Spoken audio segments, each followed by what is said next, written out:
मोटा मोटा अगर बात करें तो इससे पिछले सेशन में हमने देखा था कि ये जो बैलेंस ऑफ पेमेंट है इसके प्राइमरीली दो पार्ट्स होते हैं। कौन कौन से दो पार्ट्स होते हैं? एक होता है करंट अकाउंट और दूसरा होता है कैपिटल अकाउंट। करंट अकाउंट के अंदर हमने बात की थी बैलेंस ऑफ विजिबल्स के बारे में और हमने पढ़ा था बैलेंस ऑफ इनविजिबल्स के बारे में। और कैपिटल अकाउंट के अंदर हमने बात की थी फॉरेन इन्वेस्टमेंट्स के बारे में। कैपिटल अकाउंट के 3 कंपोनेंट्स होते हैं, जिनमें से एक कंपोनेंट के बारे में फॉरेन इन्वेस्टमेंट्स के बारे में हमने ऑलरेडी पढ़ लिया। 2 और कंपोनेंट्स के बारे में, लोन्स के बारे में और बैंकिंग कैपिटल के बारे में आज हम पढ़ेंगे, बातचीत करेंगे। इसके अलावा हम बात करेंगे नेट एरर्स एंड ओमिशंस के बारे में और पढ़ेंगे फॉरेन एक्सचेंज रिजर्व के बारे में। ये जो चार्ट है, इस चार्ट को थोड़ा सा दिमाग में रखना। अब शुरू करते हैं। सबसे पहले हम बात करेंगे लोन्स के बारे में। लोन क्या होता है? बोरोइंग्स बाय द कंट्री, देश की सरकार और देश का प्राइवेट सेक्टर जो भी पैसा उधारी पर लेता है उसको बुलाया जाता है loan. Loan is a debt creating capital transaction. बहुत सिंपल, देश की सरकार और देश का प्राइवेट सेक्टर जो भी पैसा उधारी पर लेता है उसको बुलाया जाता है लोन। ये जो लोन्स होते हैं इनके 3 कंपोनेंट्स होते हैं। कौन कौन से 3 कंपोनेंट्स होते हैं? एक एक्सटर्नल कमर्शियल बोरोइंग्स, दूसरा एक्सटर्नल असिस्टेंस और तीसरा ट्रेड क्रेडिट। बहुत सिंपल, लोन्स के 3 कंपोनेंट्स होते हैं। कौन कौन से 3 कंपोनेंट्स होते हैं? एक एक्सटर्नल कमर्शियल बोरोइंग्स, दूसरा एक्सटर्नल असिस्टेंस और तीसरा ट्रेड क्रेडिट। सबसे पहले हम बात करेंगे एक्सटर्नल कमर्शियल बोरोइंग्स के बारे में। एक्सटर्नल कमर्शियल बोरोइंग्स का मतलब क्या होता है? नाम से ही क्लियर है। These are commercial loans raised from the international market. International market से जो भी पैसा उधार लिया जाता है उसको बुलाया जाता है एक्सटर्नल कमर्शियल बोरोइंग्स। ये जो एक्सटर्नल कमर्शियल बोरोइंग्स होती हैं इनको रेज किया जाता है eight market value of interest. Interest का रेट जो मार्केट में चल रहा होता है वही रेट चार्ज किया जाता है एक्सटर्नल कमर्शियल बोरोइंग्स के ऊपर। अगर और सिंपल लैंग्वेज में बोलें तो नॉर्मल आम तौर पे जब हम पैसा उधार लेते हैं लगभग वैसा ही सिस्टम है एक्सटर्नल कमर्शियल बोरोइंग्स का। फर्क सिर्फ इतना सा है कि ये जो पैसा है इस पैसे को रेज किया जाता है फ्रॉम इंटरनेशनल मार्केट।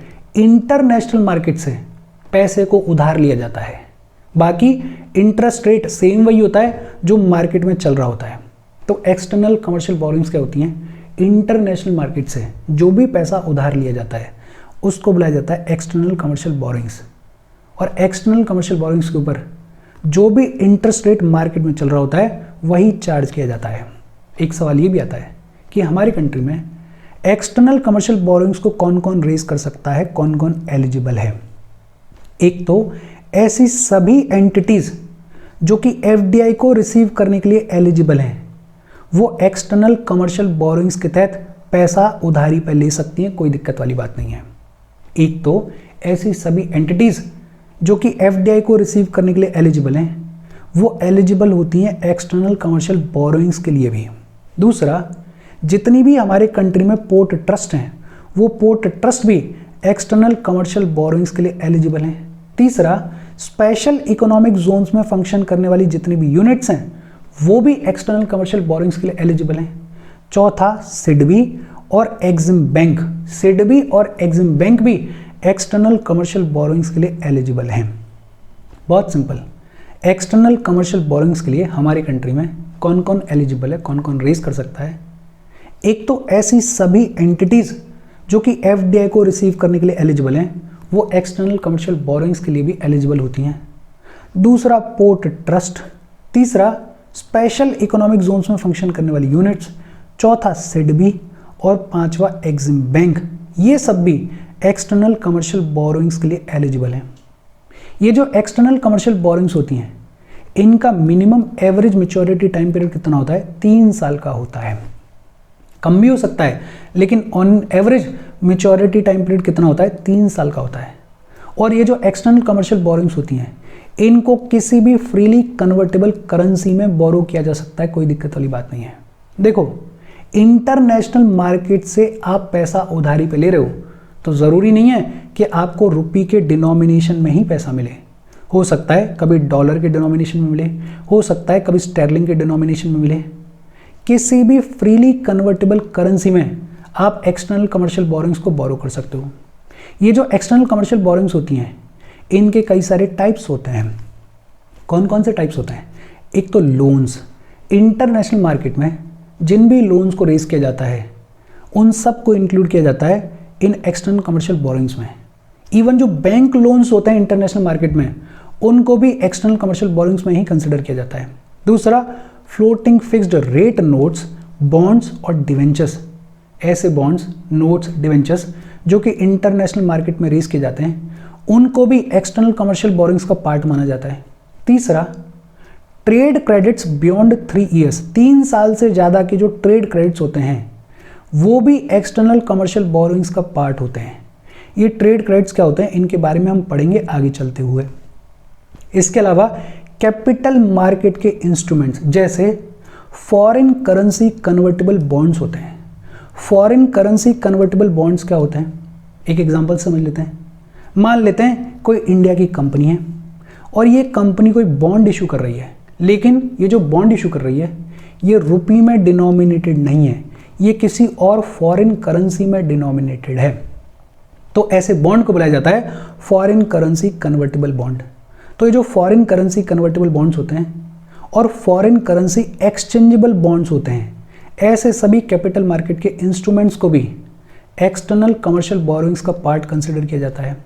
इसमें एक और बड़ी इंपॉर्टेंट चीज़ है कि इंडिया में प्रैक्टिस ये है कि ये जो फॉरेन करेंसी कन्वर्टेबल बॉन्ड्स होते हैं, जब इनको इक्विटी में कन्वर्ट किया जाता है तब इनको कंसिडर किया जाता है एफडीआई के under. Foreign currency convertible bonds जब इनको इक्विटी में कन्वर्ट किया जाता है तब इनको एफडीआई के अंडर कंसिडर किया जाता है। उससे पहले तक इनको एक्सटर्नल कमर्शियल बोरोइंग्स के अंडर कंसिडर किया जाता है। और इसके अलावा फाइनेंशियल लीज जो होती है उसको भी एक्सटर्नल कमर्शियल बोरोइंग का पार्ट माना जाता है। फाइनेंशियल लीज क्या होती है, बहुत सिंपल। मान लेते हैं कोई ए इंसान है, उसके पास में कोई इक्विपमेंट है, ओन कौन करता है इस इक्विपमेंट को, कोई ए इंसान, लेकिन इस इक्विपमेंट को ए इंसान से किसी कंपनी ने लीज पे लिया हुआ है अपने कामकाज को करने के लिए। तो इंटरनेशनल मार्केट से अगर कोई कंपनी किसी इक्विपमेंट को लीज पे लेती है तो उसको भी एक्सटर्नल कमर्शियल बोरोइंग का ही पार्ट माना जाता है। बहुत सिंपल। एक्सटर्नल कमर्शियल बोरोइंग्स क्या होती हैं? इंटरनेशनल मार्केट में जो भी लोन रेज किया जाता है, जो भी पैसा उधारी पर लिया जाता है, उसको बुलाया जाता है external commercial borrowings. External commercial borrowings के ऊपर जो इंटरेस्ट रेट चार्ज किया जाता है वो सेम वही चार्ज किया जाता है जो कि मार्केट में चल रहा होता है। हमारी कंट्री में एक्सटर्नल कमर्शियल बोरोइंग्स को कौन कौन रेज कर सकता है? एक तो ऐसी सभी एंटिटीज़ जो कि एफडीआई को रिसीव करने के लिए एलिजिबल हैं, दूसरा पोर्ट ट्रस्ट, तीसरा स्पेशल इकोनॉमिक जोन्स की यूनिट्स, चौथा सिडबी और पांचवा एग्जिम बैंक। ये जो एक्सटर्नल कमर्शियल बोरोइंग्स होती हैं इनके कई सारे टाइप्स होते हैं। कौन कौन से टाइप्स हैं? एक तो लोन्स, इंटरनेशनल मार्केट के जितने भी लोन्स हैं वो किसका पार्ट हैं? एक्सटर्नल कमर्शियल बोरोइंग्स का। दूसरा, floating fixed rate notes, bonds, debentures भी किसका पार्ट है? एक्सटर्नल कमर्शियल बोरोइंग्स का।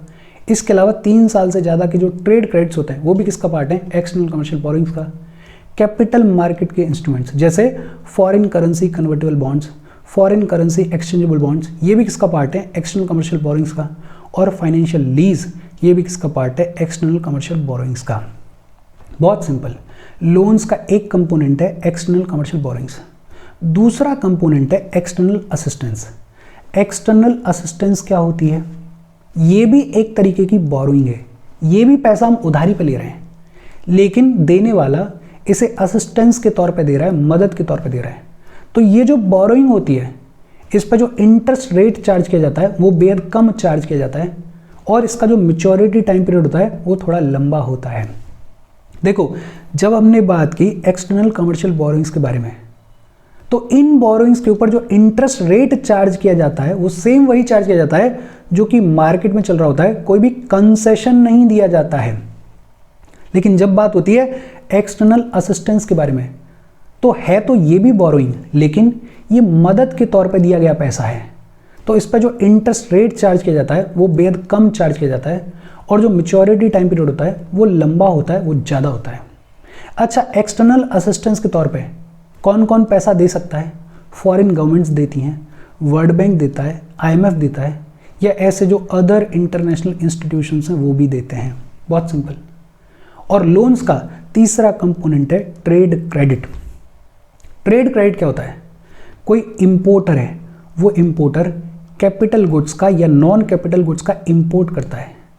उसने गुड्स का इंपोर्ट किया लेकिन अभी उसके पास में पैसा नहीं है, तो ट्रेड क्रेडिट उसको ये फैसिलिटी देता है कि वो किसी लेटर डेट पे, किसी फ्यूचर डेट पे पे कर सकता है। कोई दिक्कत वाली बात नहीं है। ट्रेड क्रेडिट बेसिकली क्या है? इंपोर्टर के लिए फैसिलिटी कि आज उसने गुड्स को इंपोर्ट कर लिया है लेकिन वो पेमेंट कर सकता है किसी फ्यूचर डेट पे, वो पेमेंट कर सकता है किसी लेटर डेट पे। फॉर एग्जांपल, आज किसी इंपोर्टर ने गुड्स मंगाए, आज उसके पास में पैसा नहीं है, तो ट्रेड क्रेडिट उसको सुविधा दे रहा है कि आप 2 साल के बाद पेमेंट कर देना। अब देखो, एक तरीके से है तो ये भी लोन ही ना, 2 साल तक आपके ऊपर कर्जा है, पेमेंट आपको करना पड़ेगा, लेकिन हाँ, ट्रेड क्रेडिट के थ्रू आपको फैसिलिटी मिल गई है कि आप 2 साल के बाद पेमेंट कर सकते हो। ये जो ट्रेड क्रेडिट्स होते हैं, इनको कौन प्रोवाइड करता है? ओवरसीज सप्लायर्स, जो बाहर के सप्लायर्स होते हैं वो प्रोवाइड कर सकते हैं, बैंक्स प्रोवाइड कर सकते हैं, फाइनेंशियल इंस्टीट्यूशंस प्रोवाइड कर सकते हैं, और ऐसे रिकॉग्नाइज्ड लेंडर्स जिनको परमिशन मिली हुई है वो प्रोवाइड कर सकते हैं। अच्छा, हमारी कंट्री में रेजिडेंट्स भी इंपोर्ट कर सकते हैं, नॉन रेजिडेंट भी इंपोर्ट कर सकते हैं, लेकिन ये जो ट्रेड क्रेडिट है इसके लिए एलिजिबल सिर्फ रेजिडेंट्स होते हैं। कैपिटल गुड्स का अगर इंपोर्ट किया जा रहा है तो ट्रेड क्रेडिट 3 साल तक का मिल सकता है। मतलब अगर आपने कैपिटल गुड्स का इंपोर्ट किया है तो आपको 3 साल तक का टाइम मिल सकता है पेमेंट करने के लिए। और नॉन कैपिटल गुड्स का अगर इंपोर्ट किया जा रहा है तो जो ट्रेड क्रेडिट है वो 1 साल तक के लिए मिल सकता है। बहुत सिंपल। ट्रेड क्रेडिट क्या होता है? इंपोर्टर्स के लिए फैसिलिटी है कि वो जो गुड्स इंपोर्ट कर रहे हैं उनके लिए पेमेंट किसी लेटर डेट पे, किसी फ्यूचर डेट पे कर सकते हैं। बहुत सिंपल। लोन्स के 3 कंपोनेंट्स हैं, तीनों कंपोनेंट्स बहुत इजी हैं, होपफुली आपको समझ में आएंगे। एक बार ढंग से देखो, एक बार में दिमाग में बैठ जाएगा। हम आगे बढ़ें उससे पहले वीडियो पे लाइक के बटन को दबा दो। लाइक दबाना ज़रूरी है बिकॉज यूट्यूब ऐसे ही फंक्शन करता है। जब आप वीडियो पे लाइक के बटन को दबाते हो तो यूट्यूब वीडियो को कंसिडर करता है और थोड़ा सा पुश कर देता है, तो लाइक का बटन दबा दो। शेयर कर दो अपने सोशल मीडिया हैंडल्स पे, व्हाट्सएप वगैरह पे अपने फ्रेंड्स को, जो भी लोग इसमें इंटरेस्टेड हैं, इससे रिलेटेड पढ़ाई कर रहे हैं, उनको शेयर कर दो। होपफुली ये दोनों चीज़ें तो आपने कर ही दी होंगी बिकॉज इसमें आपका कुछ जाता नहीं है, और चैनल की ग्रोथ के लिए ये दोनों चीज़ें बेहद इंपॉर्टेंट हैं। अगर चैनल को सब्सक्राइब नहीं किया है तो फॉर श्योर चैनल को सब्सक्राइब कर लो, और अगर आप केपेबल हो, हेल्प करना चाहते हो, तो आप हमें हेल्प कर सकते हो by clicking on the join button, या फिर आप कंट्रीब्यूट कर सकते हो QR कोड को स्कैन करके। अच्छा, कैपिटल अकाउंट के 3 कंपोनेंट्स होते हैं। एक होता है फॉरेन इन्वेस्टमेंट, जिसके बारे में इससे पिछले सेशन में हमने पढ़ा था। दूसरा होता है लोन्स, जिसके बारे में अभी अभी हमने बात की। और तीसरा कंपोनेंट होता है banking capital transactions. Banking capital क्या होती है? ये जो कमर्शियल बैंक्स होते हैं, इनकी जो फॉरेन एसेट्स होती हैं और जो फॉरेन लाइबिलिटीज़ होती हैं, उनको बुलाया जाता है बैंकिंग कैपिटल। और इन फॉरेन एसेट्स और लाइबिलिटीज़ के ट्रांजैक्शंस का जो रिकॉर्ड है उसको बुलाया जाता है बैंकिंग कैपिटल ट्रांजैक्शंस। देखो, कमर्शियल बैंक्स हैं, वो बहुत सारी फॉरेन करेंसी को होल्ड करके रखते हैं। ये जो फॉरेन करेंसी है, ये कमर्शियल बैंक्स के लिए फॉरेन एसेट है। ये जो कमर्शियल बैंक्स होते हैं, ये नॉन रेजिडेंट बैंक्स के लिए ओवरड्राफ्ट के तौर पे पैसा देते हैं। ये जो पैसा इन्होंने दिया नॉन रेजिडेंट बैंक्स के लिए, ये इनकी फॉरेन एसेट है। लेकिन फिर फॉरेन एंटिटीज से ये जो बैंक्स हैं, ये उधारी भी लेते हैं, इनकी ऑब्लिगेशंस भी होती हैं। ये क्या है? ये इनकी लाइबिलिटी है। जो NRI डिपॉजिट्स होते हैं, जो नॉन रेजिडेंट इंडियंस के डिपॉजिट्स होते हैं, वो भी बैंकिंग कैपिटल का ही पार्ट होते हैं। बैंकिंग कैपिटल क्या होती है? बहुत सिंपल तौर पे बोले तो कमर्शियल बैंक्स की जो भी फॉरेन एसेट्स होती हैं और जो भी फॉरेन लाइबिलिटीज होती हैं, उनको बुलाया जाता है बैंकिंग कैपिटल। अब ये जो NRI डिपॉजिट्स होते हैं, जो कि बैंकिंग कैपिटल का पार्ट है, ये NRI डिपॉजिट्स को 3 टाइप के अकाउंट्स में डिपॉजिट किया जा सकता है। NRI डिपॉजिट्स के लिए 3 टाइप के अकाउंट्स होते हैं। कौन कौन से? एक होता है foreign currency non resident bank account, FCNRB account, foreign currency non resident bank account. FCNRB account, एक चीज़ तो ये कि इसको टर्म डिपॉजिट के फॉर्म में खोला जा सकता है, फिक्स्ड डिपॉजिट के फॉर्म में खोला जा सकता है, सेविंग्स अकाउंट नहीं खोला जा सकता है। Foreign currency non resident bank account, इसमें सेविंग्स अकाउंट नहीं खोला जा सकता है। इस FCNRB अकाउंट का मैच्योरिटी टाइम पीरियड कितना होता है? 1 से 5 साल तक का मैच्योरिटी टाइम पीरियड होता है। कौन खोल सकता है? NRIs खोल सकते हैं और पर्सन्स ऑफ इंडियन ओरिजिन्स खोल सकते हैं। अच्छा, नाम देखो, foreign currency non resident account है। फॉरेन करेंसी, इसका मतलब क्या है कि ये जो अकाउंट होता है ये फॉरेन करेंसी में डिनोमिनेटेड होता है, रुपी में डिनोमिनेटेड नहीं होता है। Foreign currency non resident bank account FCNRB account, एक तो टर्म डिपॉजिट खोला जा सकता है, फिक्स्ड डिपॉजिट खोला जा सकता है, सेविंग्स अकाउंट नहीं खोला जा सकता है। दूसरा, इस अकाउंट का मैच्योरिटी टाइम पीरियड कितना होता है? 1 से 5 साल तक का होता है। कौन खोल सकता है इसको? NRIs खोल सकते हैं और पर्सन्स ऑफ इंडियन ओरिजिन खोल सकते हैं। ये जो foreign currency non resident bank account होता है ये फॉरेन करेंसी में डिनोमिनेटेड होता है। बहुत सिंपल सी बात है, सिंपल तौर पे ध्यान रखना। फिर दूसरे टाइप का अकाउंट कौन सा होता है? Non resident external rupee account, NRER account. Non resident external rupee account कौन खोल सकता है इसको? कोई भी NRI इसको खोल सकता है। और इसका पर्पस क्या होता है? To remit funds to India through banks abroad. कोई NRI है, बाहर काम कर रहा है, खूब सारा पैसा कमा रहा है, पैसा वापस इंडिया भेजना चाहता है अपनी फैमिली के लिए या किसी भी और रीजन की वजह से, तो ये जो पैसा वापस भेजा जाएगा ये किस अकाउंट के थ्रू भेजा जाएगा? Non resident external rupee account के थ्रू भेजा जाएगा। ये जो non resident external rupee account होता है ये इंडियन रुपी में मेंटेन किया जाता है, ये इंडियन रुपी में डिनोमिनेटेड होता है। इसमें करंट अकाउंट खोला जा सकता है, इसमें सेविंग्स अकाउंट खोला जा सकता है, इसमें टर्म डिपॉजिट भी खोला जा सकता है। ये जो NRER अकाउंट होता है इसमें जो भी डिपॉजिट होता है उसके ऊपर जो भी इंटरेस्ट मिलता है वो इंटरेस्ट टैक्स फ्री होता है। Interest earned is a tax free. But ये जो NRER अकाउंट होता है it is prone to exchange rate fluctuations. Exchange rate क्या होता है और फ्लक्चुएशंस कैसे होती हैं उसके बारे में अगले ही चैप्टर में हम पढ़ेंगे। लेकिन फिलहाल के लिए याद रखो कि non resident external rupee account जो होता है it is prone to exchange rate fluctuations. बहुत simple, non resident external rupee account को कौन खोल सकता है? कोई भी NRI खोल सकता है। पर्पस क्या होता है? To remit rupee, to remit funds to India through banks abroad.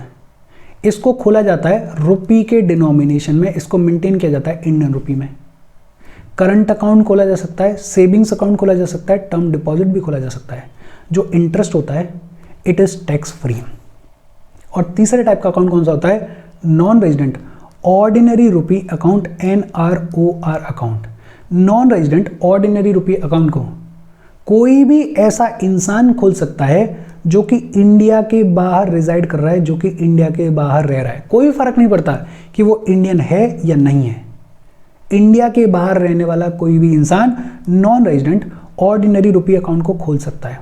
इसका पर्पस क्या होता है?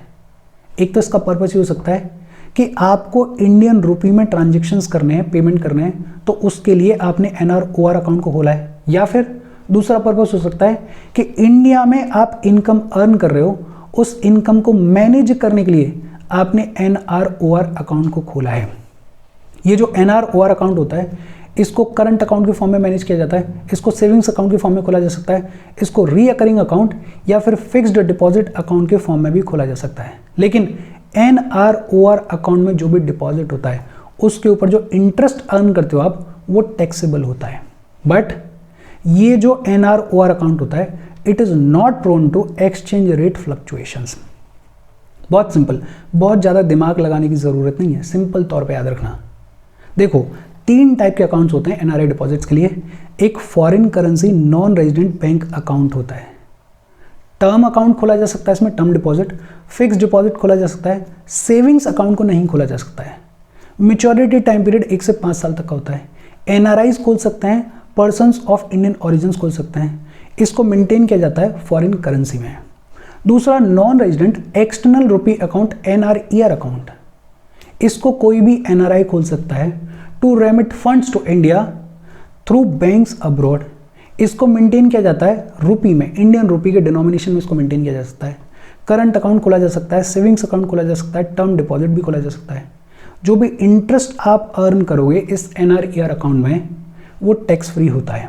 और तीसरा non resident ordinary rupee account, कोई भी ऐसा इंसान जो कि इंडिया के बाहर रह रहा होता है, फिर चाहे वो इंडियन है चाहे नहीं है, वो NROR अकाउंट को खोल सकता है। पर्पस क्या हो सकता है कि एक तो आप रुपी के अंदर ट्रांजेक्शन्स करना चाहते हो, रुपी के थ्रू, रुपी के डिनोमिनेशन में पेमेंट्स करना चाहते हो, तो आपको ज़रूरत पड़ेगी NROR अकाउंट की। या फिर इंडिया में आप इनकम अर्न करते हो, उसको मैनेज करने के लिए भी आपको ज़रूरत पड़ेगी NROR अकाउंट की।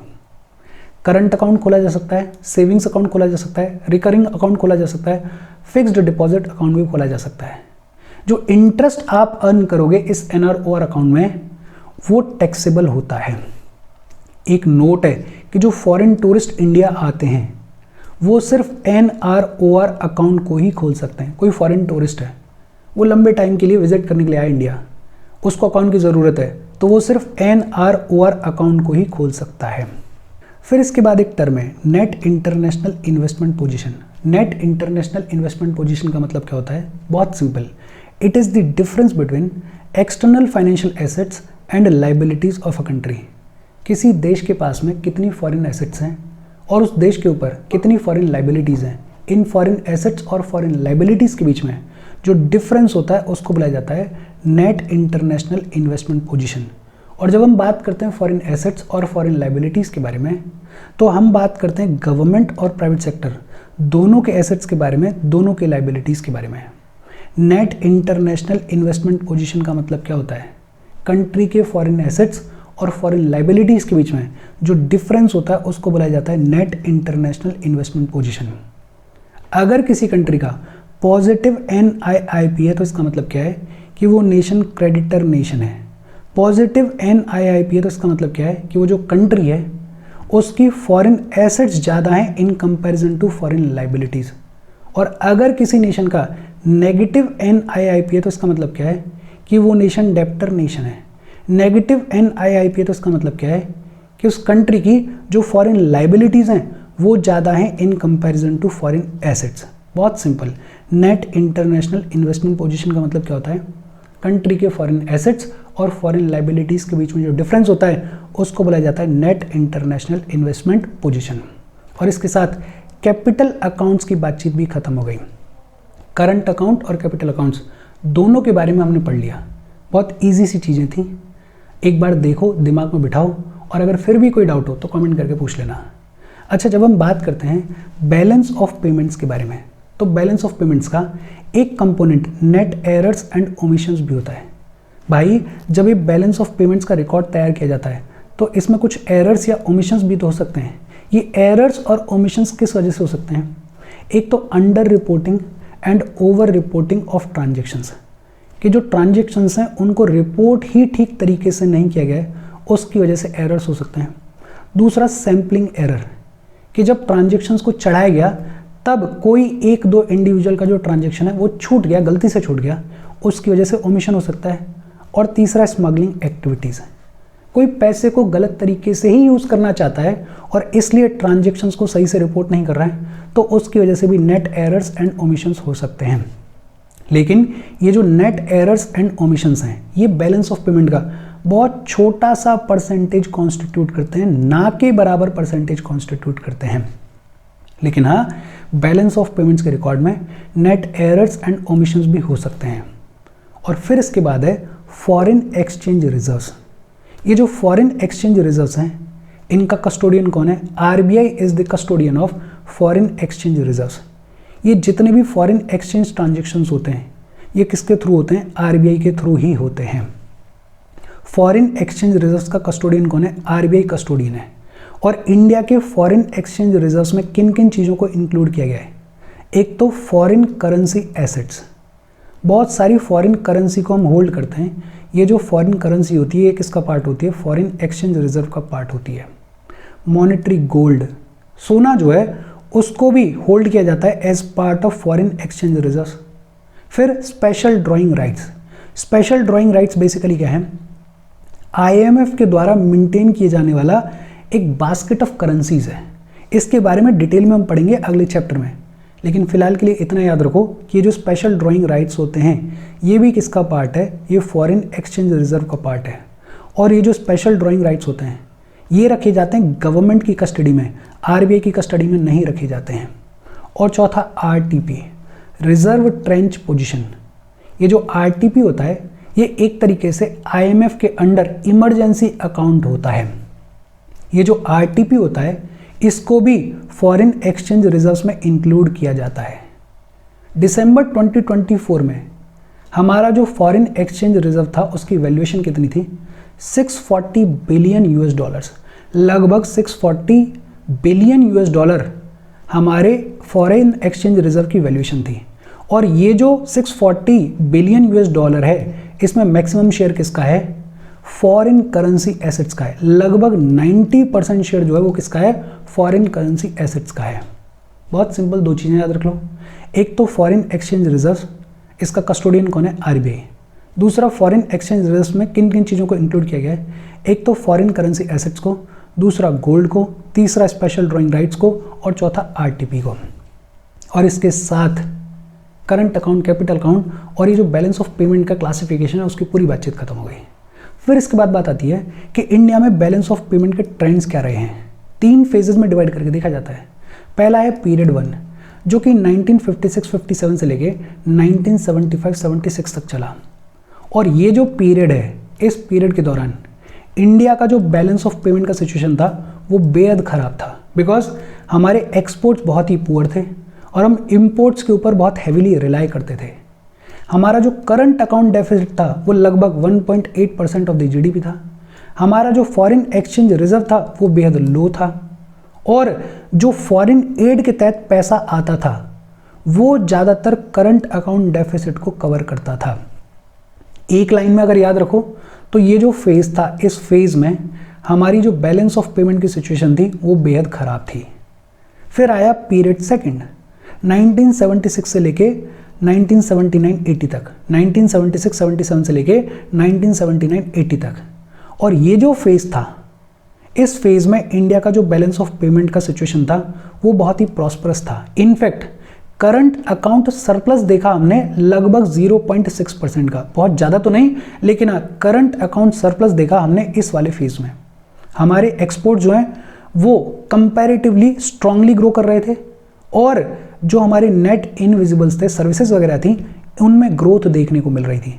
तो ये जो दूसरा वाला फेज़ था ये हमारे बैलेंस ऑफ पेमेंट के लिए बहुत बेहतर फेज़ था। और फिर आया तीसरा फेज़ फ्रॉम 1980-81 से लेके 1991 तक, फ्रॉम 1980-81 से लेके फ्रॉम 1990-91 तक। और ये वो दौर है जब हमारे कंट्री ने severe balance of payment crisis को फेस किया। और ये जो बैलेंस ऑफ पेमेंट क्राइसिस आए थे ये आए थे बिकॉज ऑफ ट्रेड डेफिसिट। 1991 के जो बैलेंस ऑफ पेमेंट क्राइसिस थे वो आए थे बिकॉज गल्फ कंट्रीज़ में वॉर की शुरुआत हो गई थी और उसकी वजह से जो क्रूड ऑयल के प्राइसेस थे वो बहुत ज़्यादा इंक्रीज़ हो गए थे और हम खूब सारा क्रूड ऑयल इंपोर्ट करते हैं। प्राइसेस बढ़ गए तो हमारा जो फॉरेन एक्सचेंज रिजर्व था वो पूरा इन्हीं में चला गया, वो पूरे तरीके से डिप्लीट हो गया। हमारा रिजर्व इतना कम हो गया कि जनवरी 1991 में सिर्फ लगभग 0.9 बिलियन डॉलर जो हैं वो हमारे रिजर्व में बचे थे। स्थिति बहुत ही ज़्यादा ख़राब थी, लेकिन फाइनली आईएमएफ ने हमारी मदद की और ये जो बीओपी क्राइसिस थे, इन क्राइसिस से हम बाहर आए और उसके बाद हमने बहुत सारे रिफॉर्म्स किए। ये जो रिफॉर्म्स किए उसके बाद बीओपी की सिचुएशन क्या रही है हमारे कंट्री में। 1993-94 के बाद से अगर बात करें तो हमारी जो बीओपी की सिचुएशन है वो सेटिस्फैक्टरी रही है, वो अच्छी रही है। ये जो इम्प्रूवमेंट है ये इम्प्रूवमेंट किन वजह से आया है? एक तो बैलेंस ऑफ इनविजिबल्स, उनमें कॉन्स्टेंटली इंक्रीज देखने को मिल रहा है। ये जो सर्विसेज का एक्सपोर्ट हम करते हैं, हम सॉफ्टवेयर वगैरह को जो एक्सपोर्ट करते हैं उसमें हमें खूब सारा प्रॉफिट मिलता है, उसमें हमारा ट्रेड का सरप्लस है।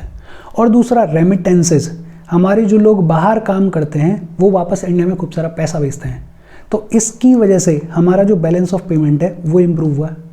दूसरा एनआरआई डिपॉजिट जो हैं वो भी इंक्रीज हुए। आरबीआई ने खूब सारा काम किया एनआरआई डिपॉजिट्स को अट्रैक्ट करने के लिए, और जब एनआरआई डिपॉजिट्स इंक्रीज हुए तो हमारी जो बैलेंस ऑफ पेमेंट की सिचुएशन है वो भी इंप्रूव हुई। फिर एफडीआई और एफपीआई में भी इंक्रीज देखने को मिला, फॉरेन डायरेक्ट इन्वेस्टमेंट और पोर्टफोलियो इन्वेस्टमेंट में भी इंक्रीज देखने को मिला। इसके अलावा जो हमारा नेट एक्सटर्नल कमर्शियल बोरोइंग्स हैं वो भी over the period of time rise हुई हैं। जो हम पैसा ले पा रहे हैं वो ज़्यादा ले पा रहे हैं।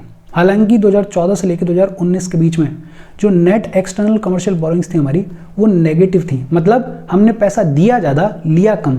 लेकिन इन जनरल अगर बात करें तो ये जो नेट एक्सटर्नल कमर्शियल बोरोइंग्स हैं ये हमारी over the period of time rise हुई हैं। बैलेंस ऑफ इनविजिबल्स में इंक्रीज हुआ है, एनआरआई डिपॉजिट्स में इंक्रीज हुआ है, एफडीआई एफपीआई में इंक्रीज हुआ है और नेट एक्सटर्नल कमर्शियल बोरोइंग्स में भी इंक्रीज देखने को मिला है। और इसकी वजह से ओवरऑल जो हमारी बीओपी की सिचुएशन है वो इंप्रूव हुई है, वो बेहतर हुई है। लेकिन अभी भी बैलेंस ऑफ पेमेंट में ओवरऑल अगर देखें तो इम्बैलेंस है। अभी भी बैलेंस ऑफ पेमेंट हमारे फेवर में नहीं है। क्यों नहीं है? Because import of goods and services भी इंक्रीज होता जा रहा है, हमारे एक्सपोर्ट्स इंप्रूव हो रहे हैं, लेकिन पॉपुलेशन भी तो बढ़ती जा रही है, डिमांड भी तो बढ़ती जा रही है, तो जो इंपोर्ट है गुड्स एंड सर्विसेज का वो भी इंक्रीज हो रहा है। फिर जो कैपिटल के इनफ्लोज हैं उनमें हिंड्रेंस देखने को मिलती है और हमारी जो डोमेस्टिक करेंसी है वो डेप्रिशिएट भी हो जाती है। डेप्रिशिएशन ऑफ डोमेस्टिक करेंसी क्या होता है अपन पढ़ेंगे। अगर सिंपल तौर पे बोलें तो मान लेते हैं कि $1 के बराबर आज 85 रुपीज़ हैं। $1 इज इक्वल्स टू 85 रुपीज़। कल को यही $1 इज इक्वल्स टू 100 रुपीज़ हो जाए तो ये क्या हुआ? ये डेप्रिशिएशन हुआ। ये क्या हुआ कि हमारा जो रुपया है वो कमज़ोर हुआ। एग्जैक्टली डेप्रिशिएशन क्या होता है उसके बारे में अगले चैप्टर में पढ़ेंगे। लेकिन हाँ, क्योंकि हमारा पैसा डेप्रिशिएट होता है उसकी वजह से भी बैलेंस ऑफ पेमेंट में इम्बैलेंस देखने को मिलता है। बैलेंस ऑफ पेमेंट डेफिसिट के पीछे कॉजेस क्या हैं? कि जो कंसेशनल एड आती थी अब वो कम आती है। जो सस्ते रेट पे हमें मदद मिलती थी, हमें पैसा मिलता था, वो कम आता है। दूसरा, एक्सटर्नल डेट का जो बर्डन है वो बढ़ता जा रहा है। तीसरा, अकाउंट ऑफ इनविजिबल्स जो है, ये जो सर्विसेज का एक्सपोर्ट है, इसमें जो हमारा ट्रेड सरप्लस है वो अब धीरे धीरे डिक्लाइन हो रहा है।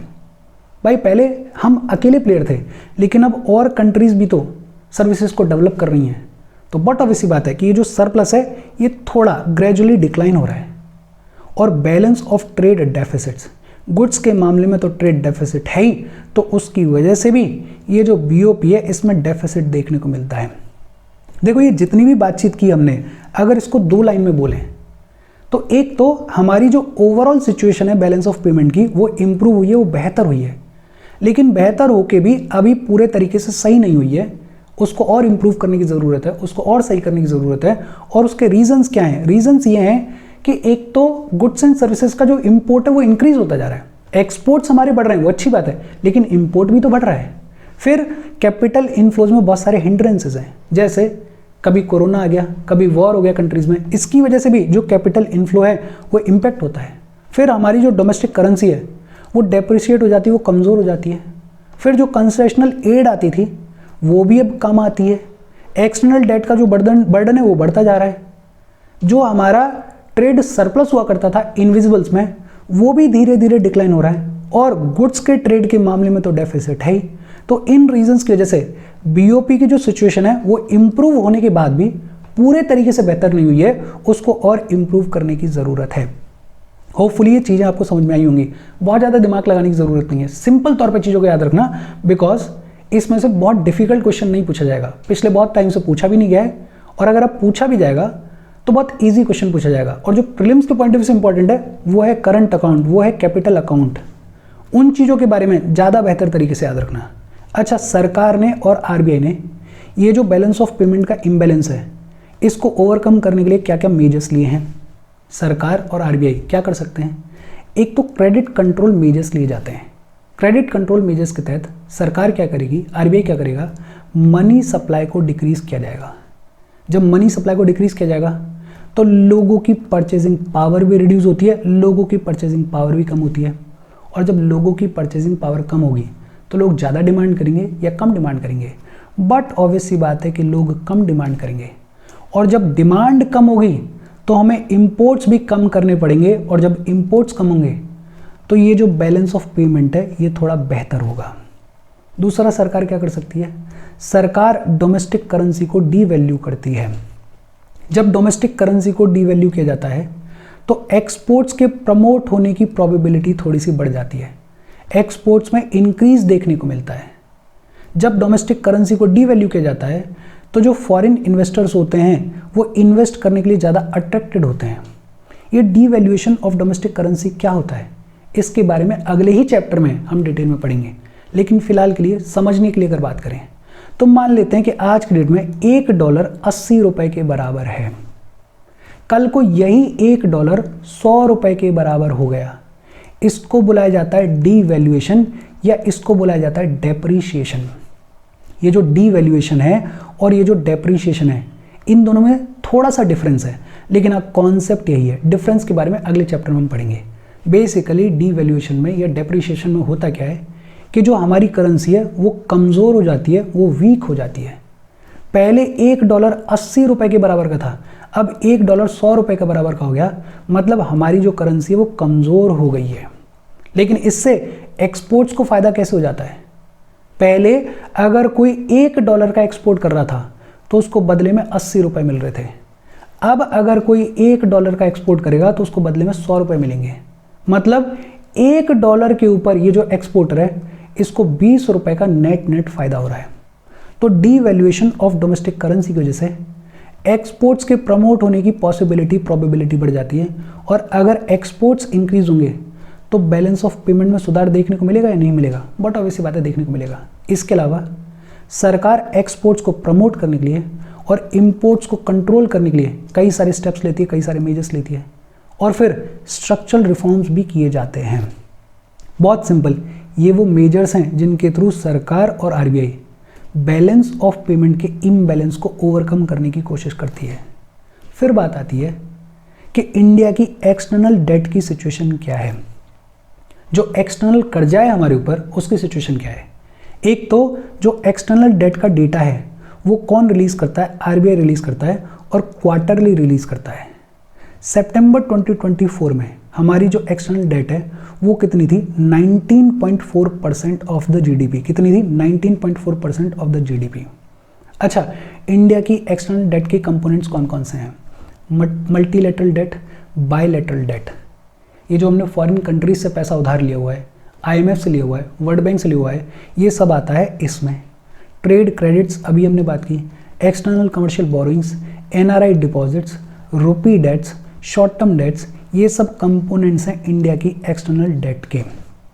बहुत सिंपल, दो चीज़ें याद रख लो कि इंडिया की जो एक्सटर्नल डेट है उसका डेटा कौन रिलीज करता है? आरबीआई रिलीज करता है, और कितनी है? 19.4% ऑफ द जीडीपी है। फिर एक टर्म है ट्विन डेफिसिट। ट्विन डेफिसिट का मतलब क्या होता है? किसी भी इकोनॉमी में जब फिस्कल डेफिसिट और करंट अकाउंट डेफिसिट दोनों देखने को मिलती हैं तो उसको बुलाया जाता है ट्विन डेफिसिट। ट्विन डेफिसिट का मतलब जब किसी इकोनॉमी में फिस्कल डेफिसिट और करंट अकाउंट डेफिसिट दोनों देखने को मिलती हैं तो उसको बुलाया जाता है ट्विन डेफिसिट। अच्छा, फिस्कल डेफिसिट का मतलब क्या होता है? Please let me know in the comment section. फिर एक है जे कर्व। जे कर्व क्या है? ये बेसिकली एक इकोनॉमिक थ्योरी है जो कि ये कहती है कि जब कोई करेंसी डेप्रिशिएट होती है तो इनिशियल फेज में जो ट्रेड का बैलेंस है उसकी सिचुएशन खराब होती है। अभी हम बात कर रहे थे कि पहले मान लेते हैं $1 जो है वो 80 रुपए के बराबर है, अब $1 जो है वो 100 रुपए के बराबर हो गया है, तो एक्सपोर्ट्स को फायदा होगा। अभी हमने बात की है यहाँ पे, लेकिन ये जो जे कर्व है ये क्या कहता है कि जब कोई करेंसी डेप्रिशिएट होती है, जब कोई करेंसी कमज़ोर होती है तो इनिशियली जो ट्रेड बैलेंस होता है उसकी सिचुएशन खराब होती है। सिचुएशन खराब क्यों होती है? क्योंकि इनिशियली इंपोर्ट्स के प्राइसेस तो बढ़ गए हैं, बिकॉज अब $1 100 रुपए के बराबर है, तो इंपोर्ट्स के प्राइसेस तो बढ़ गए, और इंपोर्ट्स के प्राइसेस बढ़ गए तो हमारा खर्चा बढ़ जाएगा, और जो इंपोर्ट्स का वॉल्यूम है वो रिड्यूस नहीं हुआ। अभी एकदम से थोड़ी है कि सारे इंपोर्ट्स बंद हो जाएंगे। इंपोर्ट्स अभी भी उतने हैं और प्राइसेस बढ़ गए हैं, मतलब खर्चा बढ़ गया है और इंपोर्ट्स का वॉल्यूम अभी भी उतना ही है, तो पैसा हमें ज़्यादा देना पड़ेगा। लेकिन over the period of time, जैसे जैसे टाइम निकलेगा वैसे वैसे लोगों को समझ में आएगा कि यार एक्सपोर्ट्स में फ़ायदा है, तो धीरे धीरे जो एक्सपोर्ट्स का लेवल है वो इंक्रीज होने लगेगा। एक्सपोर्ट्स का लेवल इंक्रीज होने लगेगा, और जो इंपोर्ट्स हैं क्योंकि वो महंगे हो गए हैं तो धीरे धीरे लोग उनको कम इंपोर्ट करने की शुरुआत कर देंगे। एक्सपोर्ट्स बढ़ते जाएंगे और इंपोर्ट कम होता जाएगा, और उसकी वजह से अल्टीमेटली जो ट्रेड बैलेंस है वो धीरे धीरे सरप्लस की तरफ मूव करने की शुरुआत कर देगा। भाई इनिशियली क्या प्रॉब्लम आ रही है? इनिशियली प्रॉब्लम ये है कि जब डेप्रिसिएशन होगा तब इंपोर्ट्स एकदम से कम नहीं होंगे, लेकिन प्राइसेस तो बढ़ गए हैं, मतलब हमारा इंपोर्ट्स का खर्चा बढ़ जाएगा। खर्चा बढ़ जाएगा तो जो ट्रेड बैलेंस है उसकी सिचुएशन खराब हो जाएगी। लेकिन over the period of time धीरे धीरे क्या होगा कि जो एक्सपोर्ट्स हैं वो इंक्रीज होंगे और इंपोर्ट्स की क्योंकि प्राइसेस बढ़ गई हैं तो वो डिक्रीज होने लग जाएंगे। एक्सपोर्ट्स ज़्यादा होंगे, इंपोर्ट्स कम होंगे, तो जो ट्रेड बैलेंस है वो सरप्लस की तरफ शिफ्ट होने की शुरुआत कर देगा। इसको बोलते हैं जे कर्व। और इसके साथ इस चैप्टर की बातचीत खत्म हो गई। देखो इंटरेस्टिंग चैप्टर है, इसमें जो ज़्यादा इंपॉर्टेंट चीज़ें हैं वो हैं करंट अकाउंट, कैपिटल अकाउंट, उनके कंपोनेंट्स, फॉरेन एक्सचेंज रिजर्व। बाकी ये जो ट्रेंड है इस ट्रेंड को बेसिक तौर पे याद रखना। कोई डाउट हो कमेंट करके पूछ लेना। Thank you very much.